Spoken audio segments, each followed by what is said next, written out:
Welcome to How Web3 is Transforming Real Estate. Super excited for our panel today. So I am going to have them introduce themselves. Let's start with Carmelo over there on the side.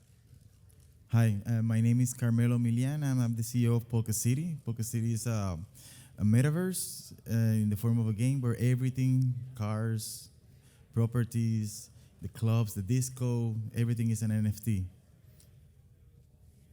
Hi everyone, my name is Luis Fernandez. I'm an IRL architect and fashion designer and started to design in the metaverse a couple of, actually 2 years ago. Have now dropped a couple of virtual 3D properties and I'm working with brands to bring them into the metaverse and kind of create this next experiential world. My name is Ryan Pineda, founder of Tykes NFT. You know, our focus is pioneering the future of real estate, blockchain, real world. Real estate investor by trade, flip 500 houses. We've got 500 units. Big influence on social media, so a lot of different things. Hi, I'm Veronica. I'm founder of Futures Meta. So I'm originally an architect, but I shifted to designing in the metaverse a while ago. And with Futures Meta, we bring existing brands and help them develop their virtual presence through the metaverse. Thanks, Veronica. My name is Joe Chu. I host a podcast and YouTube called Real Talk NFT, and you can find me on there. Awesome. So pretty excited for what we have today. Pretty broad topic. So I would like to start maybe down Veronica. Just a question for the whole panel. How is Web3 transforming real estate in your respective field? For me, it's really an extension of what designers can achieve.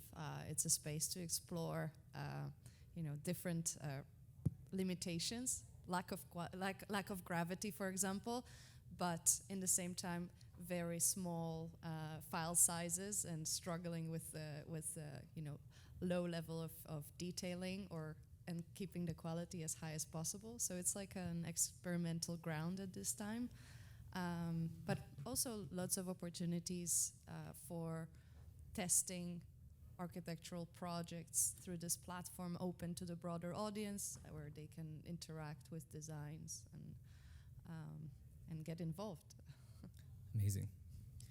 Yeah, you know, it sounds like a lot of people here are on metaverse type things. I think in the real world of real estate, Web3 hasn't really done much to date. I think there's a lot of things happening with title companies, with fractionalization. You know, you see some gimmicks like NFTing houses and stuff, but it's really nothing more than a gimmick today. I think in the future, though, there's going to be a huge shift with how we use blockchain and how we use real estate, because most of how we transact, how we fund, how we syndicate is very archaic. We've been doing it for, we've been building houses the same way for 100 years. We've been transacting real estate the same way for a long time. And there's a lot of different efficiencies and cost and time that can be, eliminated if, we utilize this new tech in the right way. Yeah, I think to your point, Veronica, I think, one of the things I keep telling my clients is let's forget that word metaverse for a minute and just think of it as the 3D iteration of the internet. And the minute you say that, it clicks in kind of people who aren't in Web3 or NFT world, and it clicks for them this notion that you could now have these experiences in this digital environment beyond your physical world. But I think to your point, we're just really early with a lot of this stuff. What do you? Yes, I mean, I think we're doing a lot of progress. I was telling you guys before, Polka City is a metaverse, right? We have sold land, and the land sells real quick, really fast. So we start selling land in batches, very, very small batches, because we know they were going to sell, but we didn't want to abuse it. We don't want to just sell land for selling land. And then it occurred to me in my trips to El Salvador that they're building the Bitcoin city and all these things. I said, so why don't we build something from Polka City And that's what we're doing. We're building a Polka City in El Salvador, in the beach, and we actually gonna sell land in Polka City that is gonna include you the real land and the real property in El Salvador.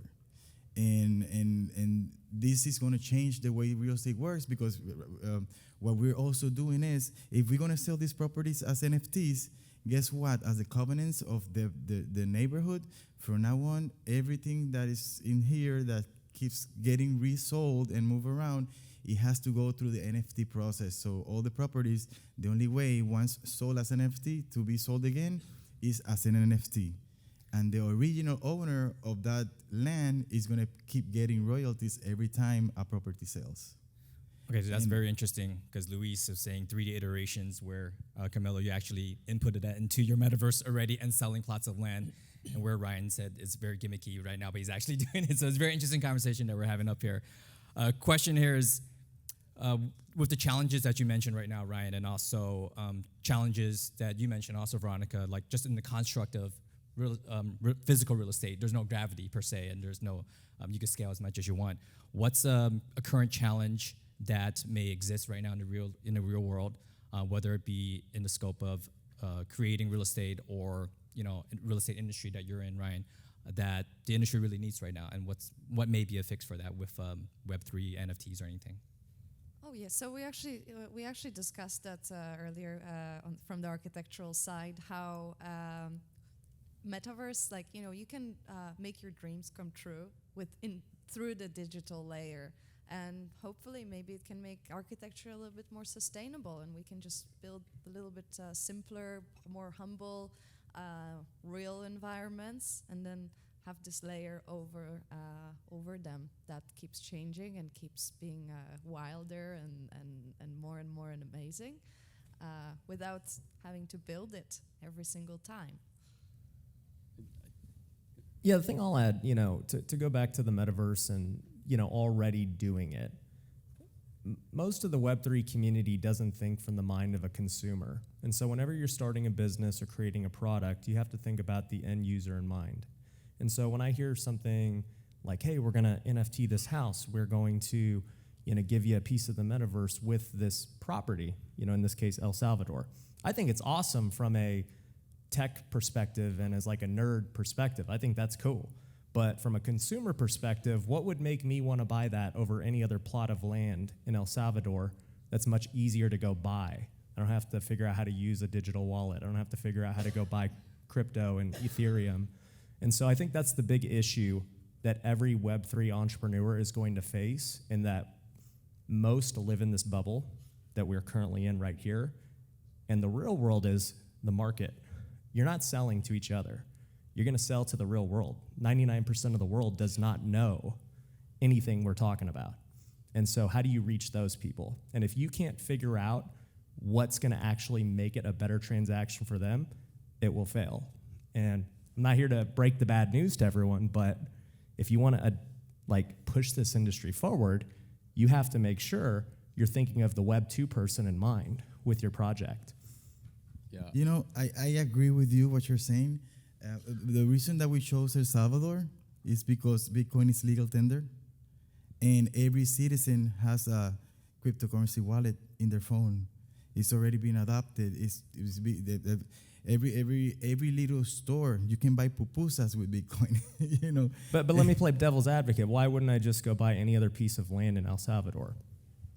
You can buy any piece of land. You're gonna sign a deed, or you're gonna do a transfer to your NFT. I mean, I don't know about you, but every time I see a deed, when I went to buy my home and I signed all those papers, it was hell to me. I didn't understand anything I was signing.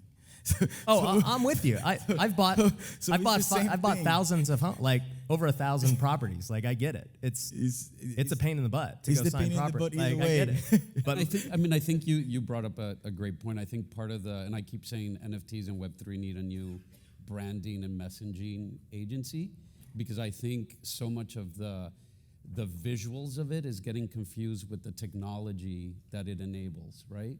The whole thing, what you're saying is it's a technology that would facilitate the transaction process and make it more efficient and faster and easier, whereas right now all these archaic methods Yeah. are so, that stack of papers, the lawyers, the broker, this person, that person. But I think to your question of other challenges, hardware and Wi-Fi are also a huge challenge. And, I think if any of us were to try to open up Amazon today in a computer from 10 years ago, it would not run. And so I think there's going to be a lot of development that needs to happen for these metaverse worlds to be able to load properly, to interact in them, to walk around, to have that high fidelity. And I think that's like a huge stepping point that we need fixed. And I think people have to realize that the current, what we see currently in the 3D version of the internet that we have, the file sizes for these creations are as small as what would fit in an email attachment. So of course the technology is further ahead, but to make it accessible for everyone and for the worst laptop available on the market at the moment to be able to run it, like these platforms are downgraded to, and yeah, that's why I think it's simplified, and also it's early. I think from on the other hand, from design perspective, few experienced designers are in this space yet. So my hope is that more of them will join.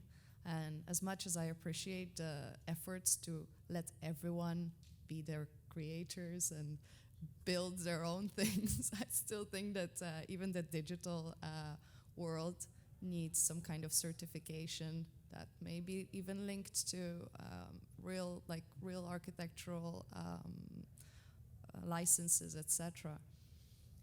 Yeah, we know Roblox has teamed up with Parsons, the school that you used to teach at, with that. So maybe there will be some certifications coming up. A question as the panels up here all have their own communities or communities that visit your metaverses. How have they embraced or even progressed your works in any way, if they had at all?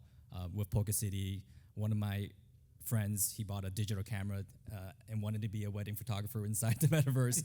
How have they progressed your vision in that space, and also with Tykes, your community, and how they progressed that or embraced that in any way, and also with an architect?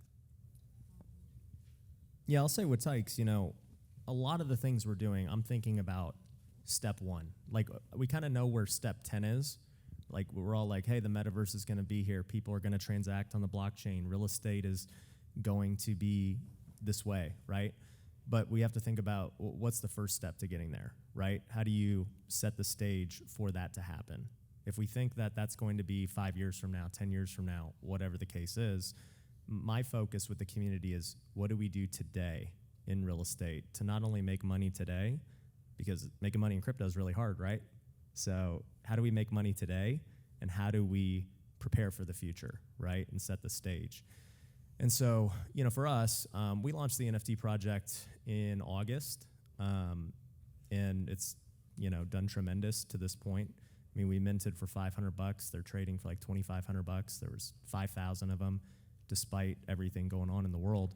And I think the reason is because people see the immediate value today. They're not betting on the hope of something. It's like, today, I can actually go use what I'm learning here, the connections, the network, the ideas, to go make money right now. And one of our big focuses is on, we have something called the Tyke Tank, which is like a Shark Tank. Like, we have a lot of savvy business people in there who've got money. And it's like, let's create businesses that are going to actually transform the future of real estate right now. Like, how do I make money today? Because the big problem you'll find with a lot of things in Web3 is that you're not going to have a long enough time horizon to get there. And next bull run, somebody with money is coming in, and they're going to do it, right? So how do you build infrastructure today to get you through the market we're in right now with the bear to properly be ready for the bull, in the coming years? So, I mean, I think a little bit differently because I'm trying to make money right now. That's what businesses do, or you're going bankrupt. And, so it's like that mix of dreaming big, but also thinking today. I I think I can say something to it along the same lines, because I think, and also related to the topic of our talk today, how like Web3 will transform the industry. I think for designers, it is a great opportunity to create their projects as a product rather than a service. So a 3D design, a space for the virtual world, or anything Web3 related. NFT, it can be sold as an NFT. It can be pre-designed, and then maybe certain customization as treated as an additional thing. But it is early, so there isn't really enough market for that. And actually, waiting for this, working with clients, service base, and learning about this space. I think this is like a step towards getting there and actually broader adoption. Yeah, I agree. And another thing is that, I mean, in terms of when we're thinking about Web3, and we keep saying Web3, I mean, forget about catchy words and stuff like that. It's the technology, a combination of new technology that's taking us to the next level. And I do think we gotta embrace to make money, like you said, what we have right now, of course. But I do believe that we have to always look for innovation, way to change things, and we might do something. It might be a crappy product right now because the limitations of the technology, but we'll make it happen. We'll eventually figure out what went wrong and fix it, because the metaverse is nothing new. I mean, VR. I mean, I was looking at this AR little thing I did as a side project, and I look at the date, and in the YouTube video is 2011, right? And I'm doing AR in 2011, and it was just a little thing that moved in top of a book. Cute. What's used for this? No use. At that point, it was like, it's useless. But now, that little game, the toyness, it's taking us to where I am right now, and I've been messing with AR for so long. I have so many ideas of what to do with it for marketing, fashion, and architecture, and not only bringing our imagination, our dreams to the metaverse, but also bring reality to the metaverse. It's about both ways, right? You have your own home right now in Miami Beach. Hey, I want my home in the metaverse. I want to be able to go there and have parties in my house, and actually have parties with my friends in Italy, and they're going to join me in my house through the metaverse, and we're going to be here, and we're going to do mixed reality. We're going to do all these things. I mean, it's a two-way street. So we have to, of course, be realistic, know our limitations, but we can't stop trying to innovate, look to the future.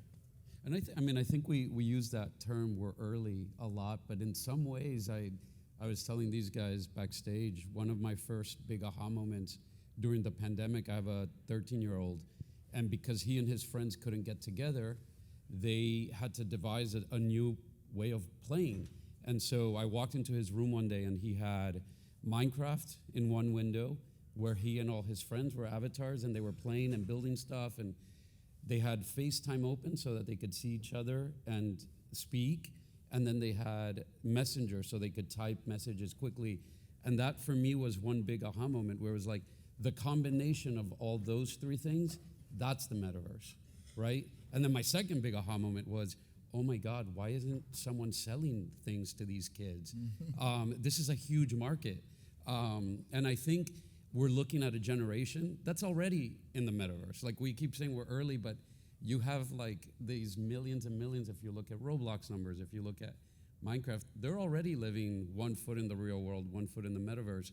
And so for us, it's that question of how do we now take that to that non-gaming world and present those utilities, case studies for that kind of future world. How old is your kid? 13. 13? Yeah. I have a 10-year-old, right? And very big in VR and all that stuff. And I have Polka City, and just last week, I go to my kid, let's get together in somewhere. I'll follow you. I'll join Right. you. And we went to this game. He took me, and then he's cuter in the metaverse than in real life too. And he's making jokes, playing with me. So we playing pool. I'm surprised he let you. I'm surprised he wasn't Oh, like, yeah, Dad, he get was- out of here. No, we were playing pool. We were drinking root beer, and he's teaching me all this how to do it. Root beer, and I said, "How do I let go?" He goes, "Oh, you got to throw it against the floor." Root beer exploded in the ground. I'm like, "Oh crap!" Yeah. Podcast City has way to go. And I think, to bring that to that kind of like quote unquote more grown up experience Yeah. during Metaverse Art Week that Dcentral and Spatial put on, in that project that I did, the Meta States Villa, they had concerts, they did art exhibits. There were, tons of people interacting, building community, showing work, performing. And that, I think, starts to open up that idea of what are all the things that we're going to be able to do in these 3D immersive experiences. Especially, I think worth also mentioning that we loosely use term metaverse and Web3, I guess, interchangeably Exactly, here. exactly, It doesn't exactly. Yeah. Metaverse, I guess, can exist without Web3. There are projects that don't use blockchain, but I think we're all aligned here that believing that the go-to phase is actually the Web3 version of metaverse, where transactions are conducted via blockchain and the ownership is The same way we're still waiting for that flying car that they promised us when we were little kids. Our kids are now looking at us, telling us, "What's wrong with you guys? We should be doing this, should be doing that." We should actually listen more to our kids and watch what they're doing, because if we feel their needs, we're gonna be way ahead. Well, let me add to this too that I fully believe, we're going to be in this 3D world one day. I don't know when that is, but it will come. But to your point, we're using Roblox and these games as examples of metaverses, and I think they're good examples. But the big example of the metaverse we're in today is social media, right? I mean, people value their identity online through social media far more than they value their real life for the most part. Seriously, people value how many likes they get. They value how many followers they have. They value the perception that they have online. They post the best videos, the best pics, the best everything, right? Nobody's posting the crappy parts of their life. And that is what the metaverse is about, right? Once you start valuing the perception you have in this online arena, that's the metaverse. And so we're already living in the metaverse. It just doesn't happen to be 3D. It happens to be on video for the most part today. And even for me, when I got into it as a real estate guy, I'm always thinking, okay, I buy physical real estate, I get tax write-offs, I get appreciation, depreciation, principal pay down. I have a real asset that will always give me value, right? How many of you guys are real estate investors here? Okay, so half the room, the other half's digital side. The big thing for me that changed was I looked at it and I was like, well, this digital real estate is so much crazier than real world real estate. And it's not digital real estate in the metaverse, but it's the social capital that you can get from social media, right? Every time I make a YouTube video, I've gotten, my videos get 500,000 to 1 million views a day across all platforms. And those views make a lot of money. That's purely a digital real estate, right? If I make a YouTube video, it lives on YouTube forever on a piece, it's taken up its spot, and it's producing income through AdSense, through, eyeballs to my businesses, to the NFT, to whatever, right? And to me, I'm like, that's where you stake your claim if you're talking about being in the metaverse right now and making money and, owning true digital real estate. And so for me, I'm looking at it more so I know where we're going, but where is it today? And I think social media is that true metaverse today that we can all be a part of, which we all are, whether we choose to be or not. We're forced into it, right? You guys got to go on LinkedIn and get a job. You guys got to go communicate with your friends on Facebook or Instagram or Twitter or whatever the case is. So you don't have a choice. You're already in the metaverse. And if you're not, then you're irrelevant. Nobody knows who you are, right? So that's the truth. So we have to understand the past and where we are today to get to the future.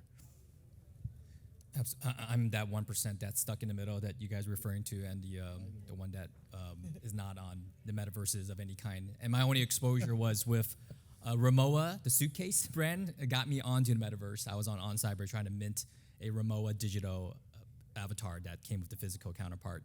And a lot of times, in this conference, everyone talks about, when the big brands come, that's when adoption is going to happen, or the big financial institutions. So for the architects here, and for also for you, Carmelo, that you're advertising in Polka City, right, and sharing the profits with your community. And for Veronica, you've actually helped a bank, build their physical counterpart in the metaverse. How are brands perceiving, physical real estate in the digital aspect, and how are they taking this? Are they pushing it forward, or do they have any unique insights on how to get user adoption, adopt people like me who's barely on the metaverse? Yeah, especially our clients seem like there's a surprisingly large number of banks and financial institutions that we're working with, and they seem to see Web3 as the future of their, for their transactions and for their real presence, actually.